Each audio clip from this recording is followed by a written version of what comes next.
एक बच्ची ने वैराग्य पर कहा था कुछ कहने को। अचानक ध्यान में आ गया, असल में वैराग्य को भारत में जिस अर्थ में समझा गया वह शास्त्रकारों की इंटरप्रिटेशन है। इंटरप्रिटेशन इसलिए कह रहा हूँ कि वैराग्य को अगर अनुभूत करके कहा जाता तो बात कुछ और हिंदुस्तान में समझ में आती, पर ये शास्त्रकारों ने और पंडितों ने जो वैराग्य को समझा शाब्दिक अर्थ में और जो उसका इंटरप्रिटेशन किया, उसने भारत को बहुत दुख दिया। इसको एक ऐसे अर्थ में समझे कि वैराग्य का यह अर्थ कहीं भी नहीं है भारतीय मानस में, खासकर भारतीय दर्शन में, कि हम सब कुछ छोड़ करके किसी दूसरे राग में, विराग में, अर्थात हमें ना जीवन से, ना लोक से, ना भोजन से, ना पानी से, हमें किसी से कोई लेना देना नहीं है, इस अर्थ में वैराग्य का इंटरप्रिटेशन हुआ। पर वैराग्य को भारतीय मानस के शब्द ने अगर अनुभव करके लिखा होता, अब बड़ी दुविधा यह है कि जो लोग अनुभव करते हैं वो लिखने में बहुत उनकी रुचि नहीं होती है, तो उसका इंटरप्रिटेशन नहीं होता, उस अनुभूत सत्य को लोग कहते और बातें अपनी रखते हैं।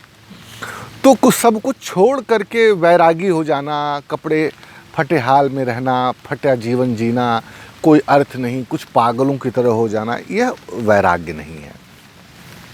वैराग्य को किसी ने समझा, भारतीय वैराग्य को, तो वह बुद्ध के अर्थ में समझा जा सकता है, बुद्ध को देखते हुए समझा जा सकता है, जहाँ वैराग्य जीवन में विशेष राग को उत्पन्न करने के लिए है। अब जीवन को आप किस ढंग से देखते हैं? जीवन का अर्थ यह नहीं है कि जो जीवन हमने अभी तक देखा है उससे कोई अलग जीवन अब हम देखेंगे। यही पेड़ रहेंगे, यही पौधे रहेंगे, यही जंगल रहेंगे, यही वनस्पतियाँ रहेंगी, यही लोग रहेंगे, यही बंदर रहेंगे, यही भोजन रहेगा, यही वस्त्र रहेंगे, पर इसका विधान दूसरे अर्थ में आपके सम्मुख आएगा।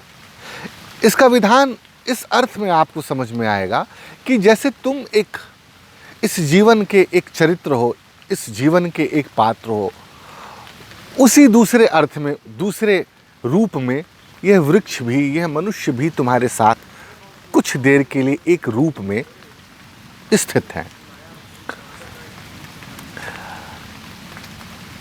जब आप ऐसे संबंधों के साथ, अनुभवों के साथ विकसित होते हैं, जब आपके अंदर ये वैराग्य का डेवलपमेंट आता है किन्हीं माध्यमों से, तो फिर आपके जो संबंध होते हैं उनके अर्थ और उनकी घनिष्ठता और उनका प्रेम और उनके बीच सामीप्य के अर्थ बदलने लग जाते हैं। फिर वह कोई दुख की बात नहीं होती है, वह एक मस्ती की बात होती है, वह एक आनंद की बात होती है। और आनंद में उठाए गए कदम राजा के भी हो सकते हैं, एक भिखारी के भी हो सकते हैं, पर वैराग्य को, अच्छा बड़ी अच्छी बात अचानक याद आ गई कि बाल गंगाधर तिलक ने जब गीता रहस्य लिखा तो उन्होंने कहा कि जो अभी तक वैराग्य के अर्थ को समझा गया वह निवृत्ति मार्ग के अंतर्गत समझा गया।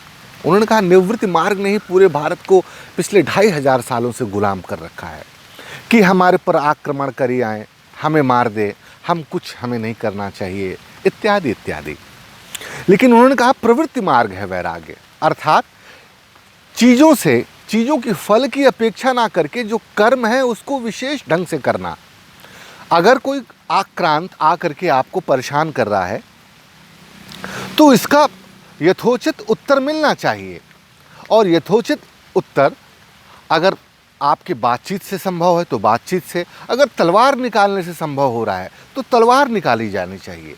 ये प्रवृत्ति मार्ग है। इसीलिए गीता में कृष्ण ने अर्जुन से कहा कि तुम अपना धनुष को उठाओ। अब यह जो धनुष का उठाना है यह विराग है, यह वैराग्य है। अर्थ को समझते हुए प्रवृत्ति की ओर बढ़ना, कर्म की ओर बढ़ना। इस पे मैं बड़े गंभीरता से कुछ और बातें रखना चाहता हूँ, पर क्योंकि ये बहुत दिनों से बात पेंडिंग में थी, तो मुझे ध्यान आ रहा है एक चंचल नाम की बच्ची है, उसने वैराग्य को समझने की कोशिश की है। मैं इस पर कुछ और बातें रखूँगा बड़े गंभीरता से। आज इत्तेफाक है, मैं जब भी ऐसी कहीं स्थिति में रहता हूँ, थोड़ी बरसात होने लगती है, तो आज यही रखते हैं, मैं वैराग्य को और अलग ढंग से व्याख्यायित करूँगा। साधो।